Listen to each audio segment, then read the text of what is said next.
2020 worst year of my life. पता नहीं यार ये 2020 कैसा आया और कैसा जा रहा है, लेकिन इतना समझ में आ रहा है कि ये जिस तरीके से लोगों को लेके जा रहा है और जिस तरीके से लोगों को तकलीफ दे रहा है, उस तरीके से तो अभी तो लोग सुधर जाएंगे शायद से, ऐसा लग रहा है।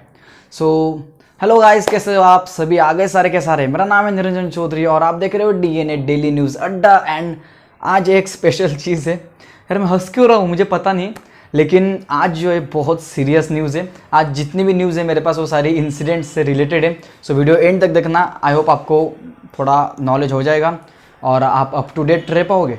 सो चलिए वीडियो को शुरू करते हैं। ओके, सो सबसे पहली न्यूज़ निकल कर आ रही है बांग्लादेश से। बांग्लादेश में एक बड़ा धमाका हुआ एक मस्जिद के अंदर, जिसके वजह से 11 लोगों की मौत हो गई। किसी भी संभलने संवरने का वक्त मौका ही नहीं मिला और कुछ चंद मिनट में वहाँ पर 11 लोगों की लाशें पाई गई। अभी ये सीन हुआ है बांग्लादेश में एक मस्जिद में, जहाँ पर उन्होंने एसी लगाए थे, एयर कंडीशनर्स, और उनकी गैस की पाइपलाइन लीक थी। एसी की गैस की पाइपलाइन लीक होने की वजह से गैस पूरा मस्जिद में आ रहा था और वहाँ मस्जिद में किसने तो आग लगाई या फिर क्या किया, कुछ तो हुआ, फायर चार्ज, जिसके वजह से वहाँ पर बहुत बड़ा धमाका हुआ और 6 के 6 एसी फट गए। और एक साथ फटने की वजह से इतना बड़ा धमाका हुआ कि 11 लोगों की, जितने लोग मस्जिद में मौजूद थे 11 के 11, उनकी मौत हो गई। और ये बहुत बुरा इंसिडेंट हुआ है बांग्लादेश में। एंड अब क्या बोलूँ मैं, ये इंसिडेंट बहुत ख़तरनाक है। आपको सुनने में बहुत आसान लग रहा है, लेकिन जहाँ पर ऐसे इंसिडेंट्स होते हैं ना, वहाँ पर बहुत खतरा होता है। एंड आखिर में रेस्ट इन पीस जो लोग इस हादसे में मारे गए उनके लिए। एंड चलो बढ़ते अगले न्यूज़ की तरफ। एंड अगली न्यूज़ निकल कर आ रही है छत्तीसगढ़ से। छत्तीसगढ़ में एक बस जो 59 लेबर्स को लेकर जा रही थी, वो एक ट्रक को जाकर टकरा गई और उस ट्रक को टकराने की वजह से उस बस की जो हालत हुई है ना, वो आप देख सकते हो स्क्रीन के ऊपर। बहुत बुरी हालत हुई है और जिसमें 8 लोग मारे गए हैं और 7 लोग इतने बुरी तरीके से इंजर्ड है कि उनसे रिकवरी होने की कोई भी एक्सपेक्टेशन नहीं है और रिकवर हो गया या नहीं ये भी कह नहीं सकते। सो बहुत बुरी हालत हुई है और इसी हालत को मद्देनज़र रखते हुए उड़ीसा के जो सीएम है, उन्होंने ये नोटिस दी है कि जितने लोग इस इंसिडेंट में मारे गए हैं उनके घर वालों को वो 2 लाख रुपए रिलीफ फंड देंगे, ताकि उनको आगे उनकी लाइफ रिस्टार्ट करने को मिले। ओके, सो बढ़ते अगले न्यूज़ की तरफ। और अगली न्यूज़ थोड़ी सी कॉम्प्लिकेटेड है, इसलिए मैं मेरी डायरी ले लूँ जरा, जिसमें मैंने न्यूज़ लिखी है। ओके, सो अगली न्यूज़ सुनकर आपको थोड़ा शॉक भी लग सकता है, तो थोड़ा सीट संभाल कर बैठिए। ओके, सो अपन सबको पता है इस यूनिवर्स में सबसे ज़्यादा पावरफुल और सबसे बड़ी चीज़ क्या है? वो है सन, ये सूर्य, जिसकी जो रेज है, जो सूर्य की पावर है, हम इसे बिल्कुल भी किसी चीज़ से कंपेयर तो नहीं कर सकते।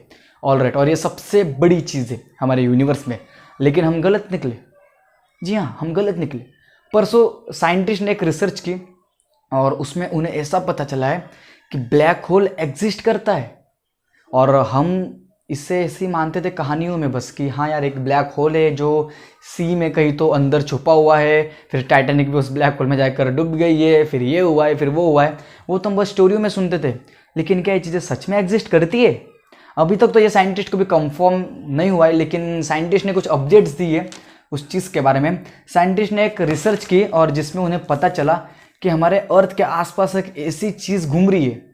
ठीक है, सन मतलब सन और अर्थ, इसके आसपास एक ऐसी चीज़ घूम रही है जो सन से 142 टाइम्स बड़ी है। 142 टाइम्स। और सन कितना बड़ा है ये हमको पता है।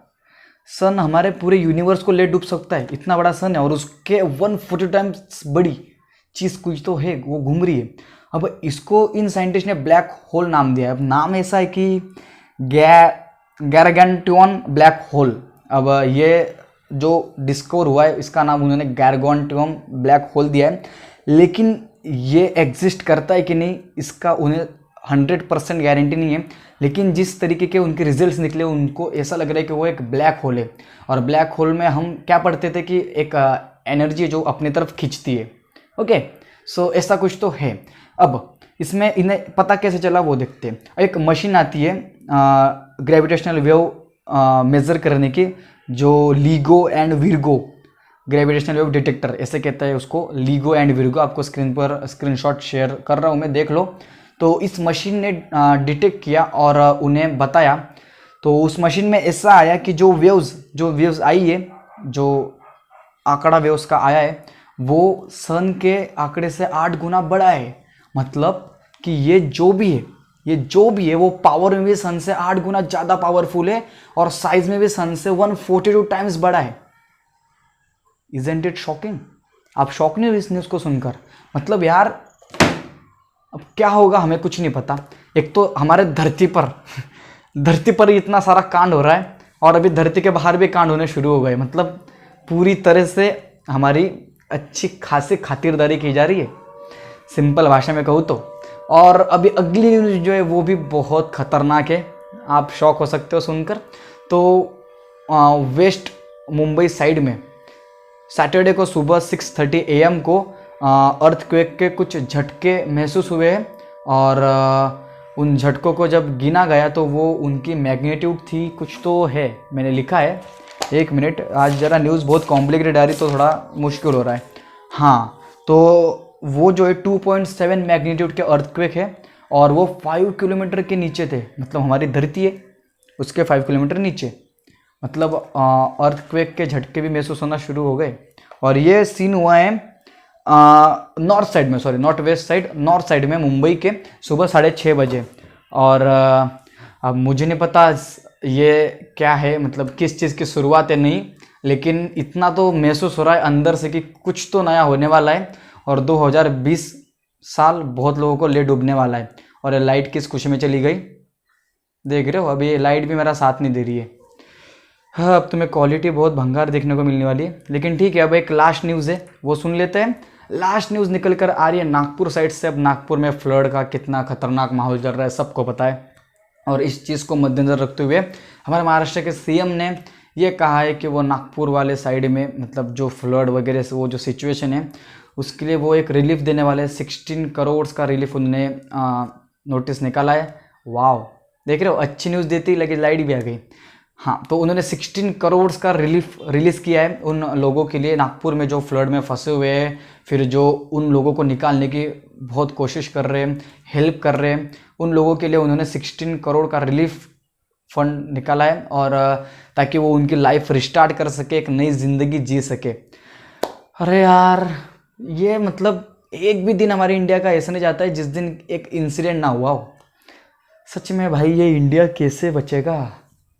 एक तो हमारे इंडिया में बहुत सारे अपने अपने ही ऐसे घुसपैठे हैं ना कि जो इंडिया को खाने में लगे, और एक तो ये भगवान भी हमारी परीक्षा ले रहा है। अब तो भाई पृथ्वी के बाहर भी इंसिडेंट होने शुरू हो गए। लेकिन वैसे देखा जाए तो ये हंसने वाली बात नहीं है, ये मुद्दा थोड़ा सा सीरियस है, तो हमें इसे थोड़ा सीरियसली लेना चाहिए। और एक तरह से देखा जाए ना तो ये हमारी ही गलतियाँ है, पता है? आधे से ज़्यादा तो ये जो इंसिडेंट्स, फ्लड्स वगैरह सब कुछ हो रहा है ना, हमारी गलतियाँ है। बोलो अब मैं क्या गलती है?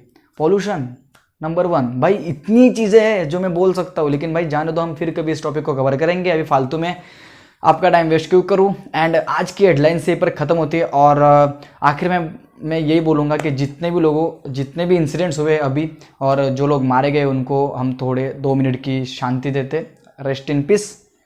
एंड इस वीडियो को ये पर ख़त्म करते हैं, और मैं कल सुबह फिर 10 बजे आपसे मुलाकात करूँगा। तब तक के लिए गुड बाय, टेक केयर, जय हिंद।